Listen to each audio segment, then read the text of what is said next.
On 22nd June 1940, 4 days after his first broadcast, Charles de Gaulle delivered a new address from London via the BBC.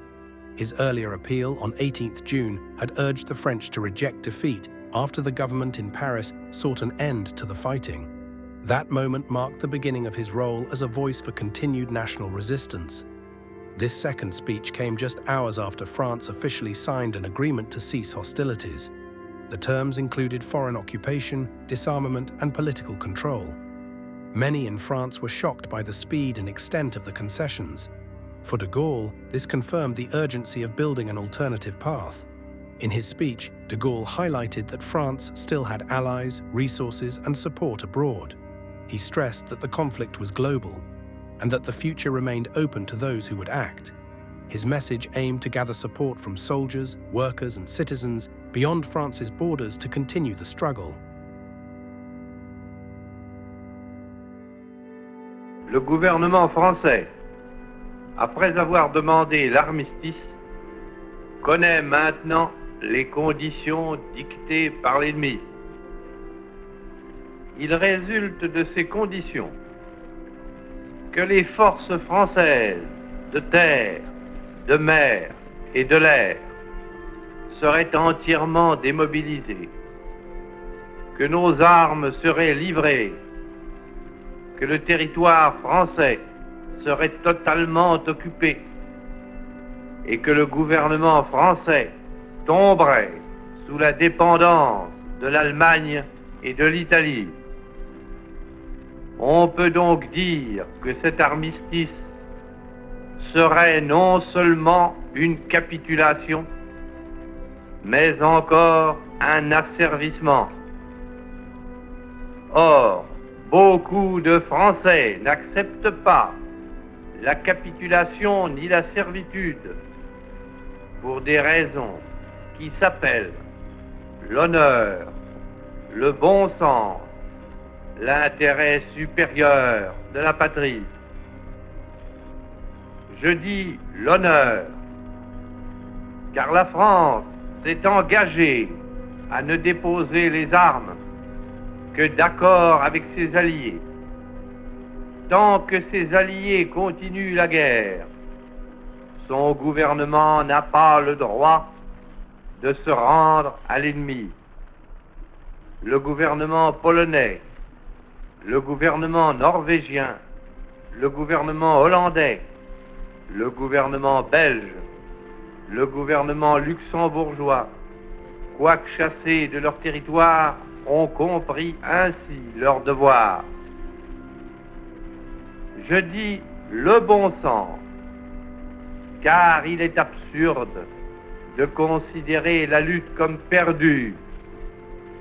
Oui, nous avons subi une grande défaite, un système militaire mauvais, les fautes commises dans la conduite des opérations, l'esprit d'abandon du gouvernement pendant ces derniers combats nous ont fait perdre la bataille de France.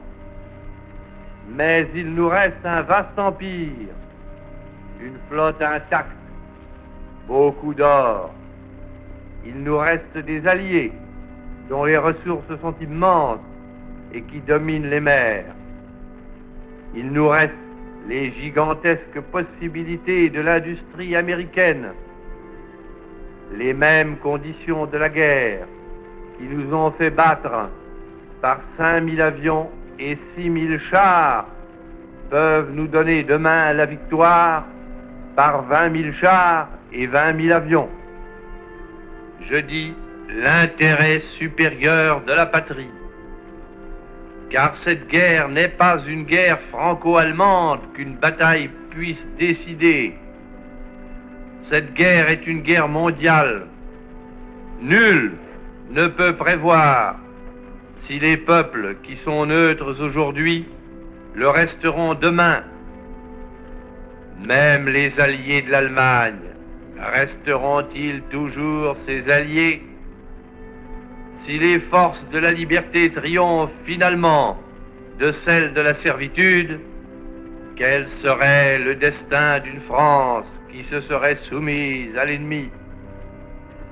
L'honneur, le bon sens, l'intérêt supérieur de la patrie commandent à tous les Français libres de continuer le combat là où ils seront et comme ils pourront. Il est par conséquent nécessaire de grouper partout où cela se peut une force française aussi grande que possible. Tout ce qui peut être réuni en fait d'éléments militaires français et de capacités françaises de production d'armement doit être organisé partout où il y en a. Moi, général de Gaulle, j'entreprends ici, en Angleterre, cette tâche nationale. J'invite tous les militaires français des armées de terre, de mer et de l'air. J'invite les ingénieurs et les ouvriers français spécialistes de l'armement qui se trouvent en territoire britannique ou qui pourraient y parvenir à se réunir à moi. J'invite les chefs, les soldats, les marins, les aviateurs des forces françaises de terre, de mer, de l'air, où qu'ils se trouvent actuellement, à se mettre en rapport avec moi. J'invite tous les Français qui veulent rester libres à m'écouter et à me suivre. Vive la France, libre dans l'honneur et dans l'indépendance. This speech marked a pivotal moment in establishing the Free French Forces, which would later become a key component of the Allied struggle.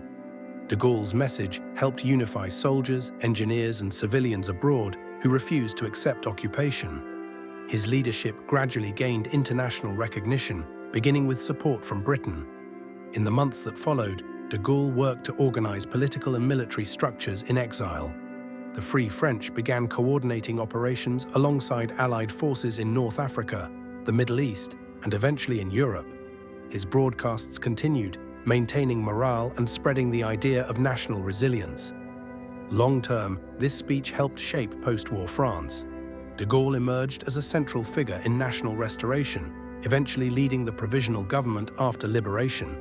His stance also influenced France's post-war identity, emphasizing independence, dignity, and resistance to external control.